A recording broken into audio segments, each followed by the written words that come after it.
Assalamualaikum warahmatullahi wabarakatuh. Salam sejahtera bagi kita semua.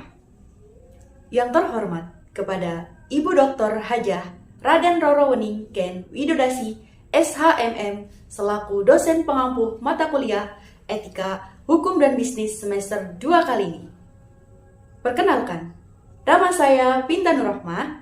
Saya moderator dari kelompok 7 kelas MA24C08 yang akan mempresentasikan materi tentang hukum perlindungan konsumen dalam Undang-Undang Nomor 8 Tahun 1999.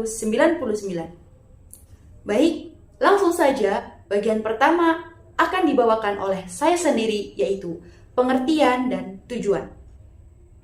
Hukum perlindungan konsumen adalah aturan yang melindungi hak konsumen agar tidak digunakan oleh pelaku usaha. Nah, kemudian, apa sih tujuan dari adanya hukum perlindungan konsumen tersebut? Mari kita bahas. Yang pertama, mencegah penipuan dan praktik bisnis yang merugikan.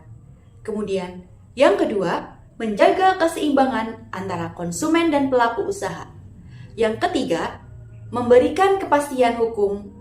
Kemudian, yang terakhir, yaitu yang keempat, hukum perlindungan konsumen juga berperan dalam memberikan saluran bagi konsumen untuk mengajukan keluhan atau klaim jika terjadi pelanggaran atau kerugian.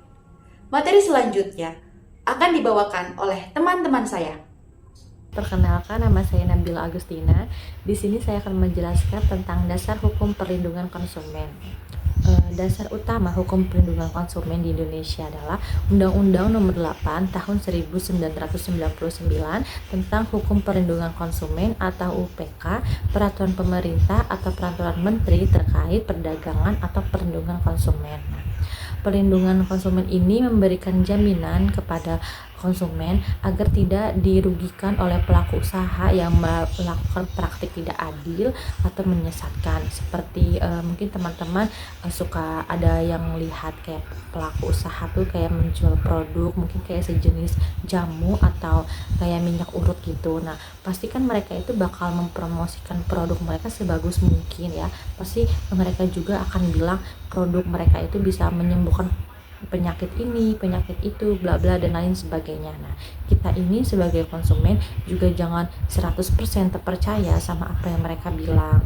Kita juga sebagai konsumen juga ya harus mempunyai kesadaran diri kita. Nah, sekarang juga kan zamannya sudah canggih ya. Kita bisa searching terlebih dahulu apakah produk ini layak dikonsumsi atau tidak, apakah sudah BPOM, apakah bagus untuk tubuh kita. Jadi jangan langsung percaya begitu dengan apa yang pelaku usaha ini bilang, seperti itu.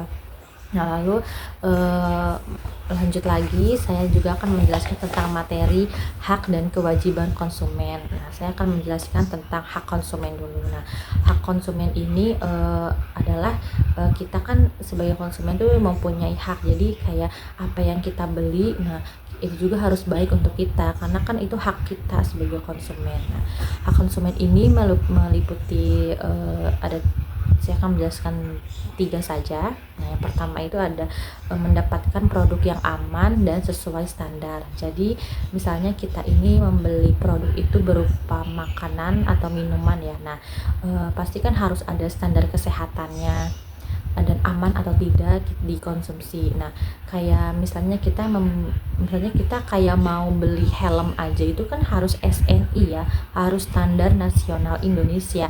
Apalagi kalau kita membeli produk berupa makanan yang dikonsumsi oleh tubuh kita. Nah, itu kan harus benar-benar layak dikonsumsi gitu. Kan untuk kesehatan kita sebagai konsumen juga. Lalu yang kedua ada mendapatkan informasi yang benar. Nah, jadi misalnya kita ini membeli produk obat ya. Nah, kita harus mendapatkan informasi yang benar itu seperti kayak apa sih manfaatnya, efek sampingnya baik atau tidaknya untuk tubuh kita gitu.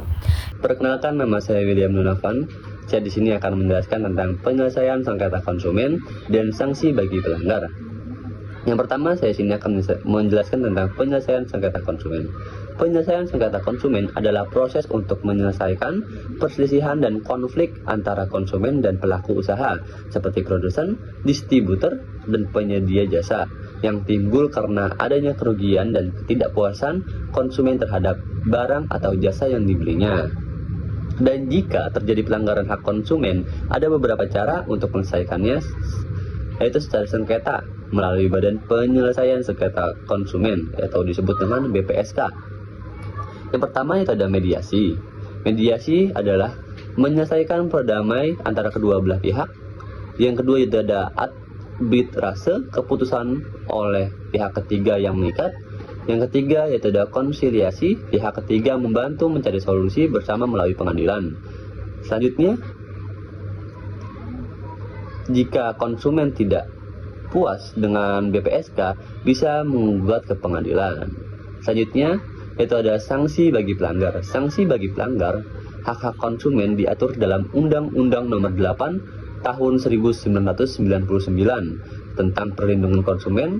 Pelaku usaha yang melanggar dapat dikenakan sanksi administratif, perdata, dan pidana tergantung pada jenis pelanggarannya.